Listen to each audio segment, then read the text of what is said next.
Hello बच्चों, आज का हमारा टॉपिक क्लास 11 ऑर्गेनिक केमिस्ट्री का जो पहला चैप्टर है रिडॉक्स रिएक्शन यानी ऑक्सीडेशन और रिडक्शन, इससे संबंधित है। और अगर बच्चों किसी समीकरण को संतुलित करना है वो भी आयन इलेक्ट्रॉन विधि से, तो समीकरण को संतुलित करने के लिए आपको कुछ नियमों की ज़रूरत होगी। यानी कि अगर आपको नियम नहीं पता होंगे तो आपको समीकरण संतुलित करने में दिक्कत होगी। तो यहाँ पर देख सकते हैं उन्हीं नियमों का जिक्र किया गया है, आयन इलेक्ट्रॉन विधि से समीकरण संतुलित करने के नियम। तो पहला नियम है, सर्वप्रथम आयनिक समीकरण के अर्ध समीकरण बनाओ और फिर किस अर्ध समीकरण में ऑक्सीकरण है और किस में अपचयन है यह स्पष्ट करो।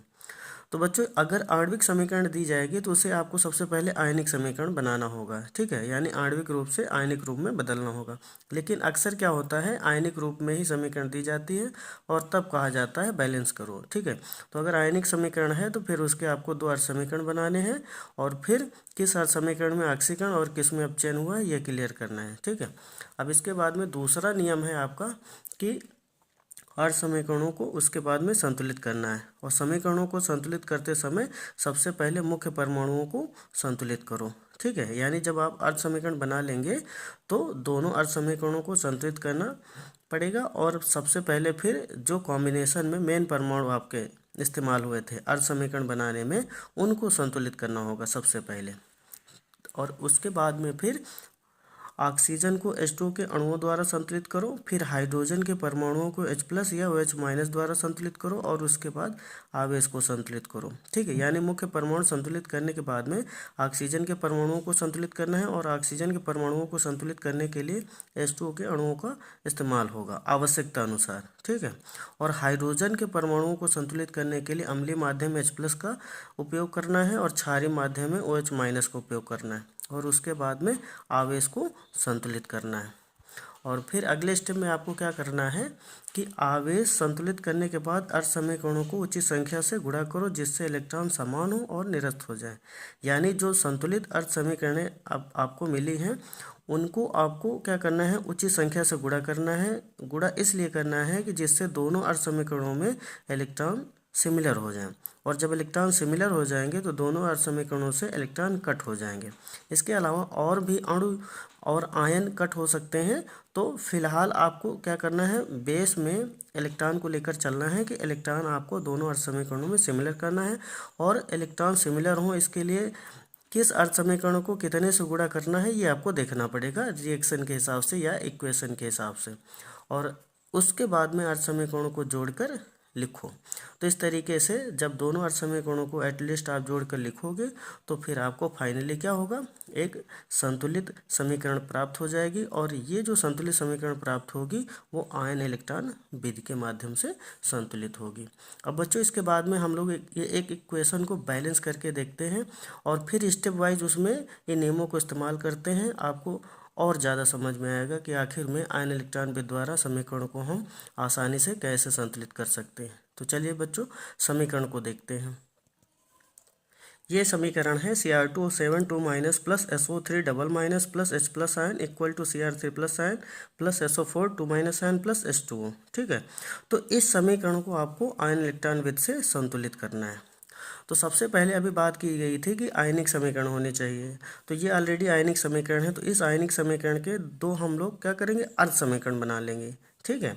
इस आयनिक समीकरण के दो अर्ध समीकरण बनाएंगे, जैसे क्रोमियम से क्रोमियम के बीच में कॉम्बिनेशन करके पहला अर्ध समीकरण बना लेंगे और दूसरा SO3 2 माइनस से SO4 2 माइनस, ठीक है, इसके बीच में यानी सल्फर और सल्फर के बीच में कॉम्बिनेशन करेंगे तो हमारे पास में दूसरा अर्ध समीकरण मिल जाएगा। तो सबसे पहले हम लोग लिखते हैं Cr2O7 2 माइनस से जो आपका समीकरण बना Cr3+ के बीच वाला, ठीक है।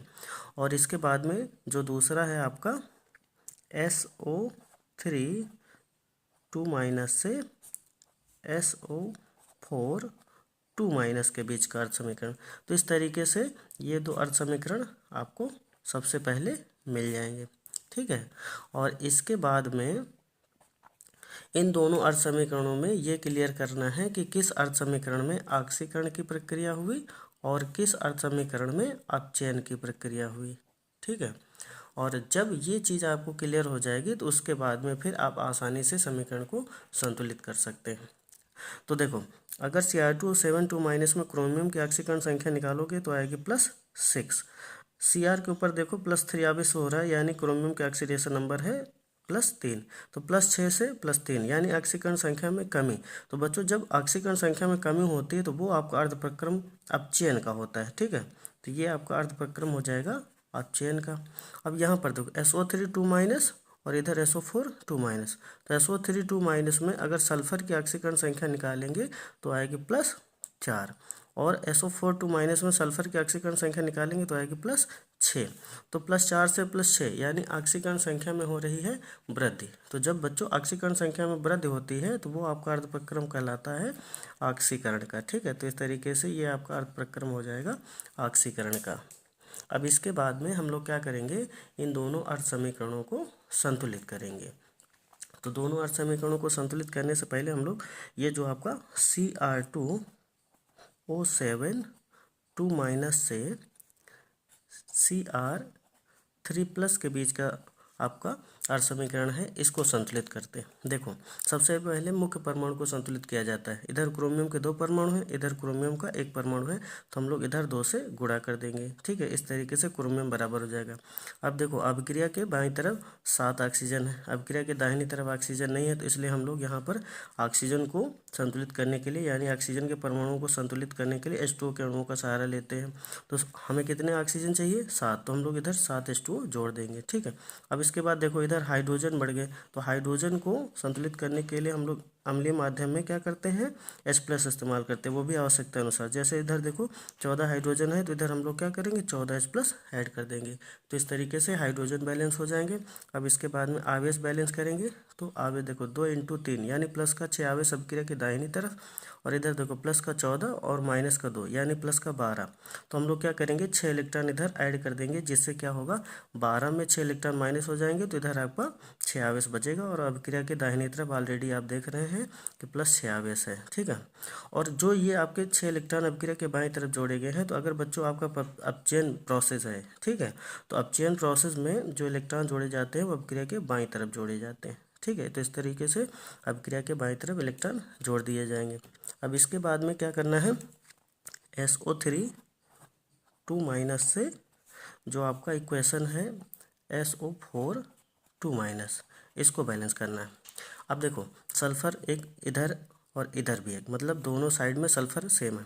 इधर ऑक्सीजन कितने हैं 3, इधर ऑक्सीजन है 4, मतलब इधर ऑक्सीजन एक कम है, तो हम लोग क्या करेंगे इधर H2O का एक अणु जोड़ देंगे, ठीक है। तो इस तरीके से ऑक्सीजन अब बाईं तरफ 4, दाहिनी तरफ भी 4। अब देखो इधर हाइड्रोजन बढ़ गए कितने 2, इधर हाइड्रोजन नहीं, तो हाइड्रोजन को संतुलित करने के लिए हम लोग इधर 2H+ जोड़ देंगे, जिससे कि हाइड्रोजन बराबर हो जाएंगे। अब इसके बाद में देखो आवेश -2 अभिक्रिया के बाईं ओर, और दाहिनी ओर -2 +2 यानी +2 -2 कट गया, यानी इधर आपका आवेश कितना है 0। तो हम लोग क्या करेंगे इधर भी आवेश 2 लाने के लिए 2 इलेक्ट्रॉन इधर ऐड कर देंगे। तो इस तरीके से अब अभिक्रिया के दाहिनी तरफ भी 2 इलेक्ट्रॉन और बाईं तरफ भी 2 आवेश हो गया। तो कहने का मतलब है अब आवेश दोनों साइड में बराबर हो गया। अब इसके बाद में हम क्या करेंगे, इन दोनों संतुलित अर्ध समीकरणों को उचित संख्या से गुणा करेंगे। जैसे ऊपर देखो कितने 6 इलेक्ट्रॉन, नीचे 2 इलेक्ट्रॉन, तो अगर ऊपर वाले इक्वेशन को हम 1 से गुणा कर दें और नीचे वाले इक्वेशन को 3 से गुणा कर दें, तो क्या होगा, नीचे वाले इक्वेशन को 3 से गुणा करेंगे तो आवेश बराबर हो जाएगा, क्योंकि यहाँ 6 इलेक्ट्रॉन हो जाएगा, ऑलरेडी ऊपर देख सकते हैं 6 इलेक्ट्रॉन है। तो अब इसके बाद में हम लोग क्या करते हैं, गुणा करने के बाद में समीकरणों को लिखते हैं। तो देखो ये ऊपर वाली जो समीकरण है इसमें 1 से गुणा होगा, तो ये तो आपकी वैसे ही आ जाएगी। तो Cr2O7 2- plus 14H+ plus 6 electron equal to 2Cr3+ ion plus 7H2O, ठीक है। अब इसके बाद में हम ये जो आपकी नीचे वाली अर्ध समीकरण है इसको 3 से गुणा करके लिखेंगे।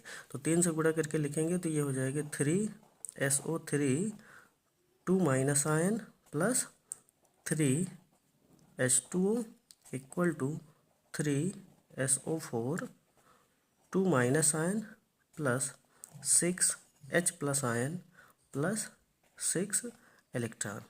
तो इस तरीके से गुणा करने के बाद में लिख दिया जाएगा दोनों अर्ध समीकरणों को।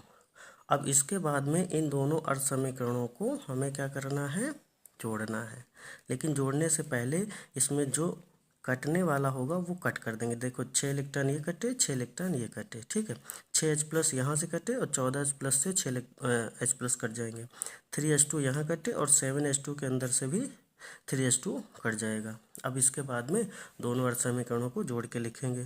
तो पहला आपका हो जाएगा Cr2O7 2 माइनस प्लस, अब देखो 6 यहाँ 6H+ यहाँ कटे, 14H+ में 6 कट जाएंगे, तो यहाँ कितने बचेंगे 8H+ यानी 8H+ बचे।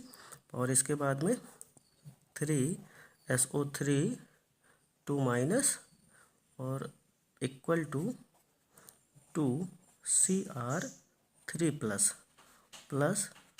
3SO4 2 माइनस, ठीक है, 3SO4 2 माइनस।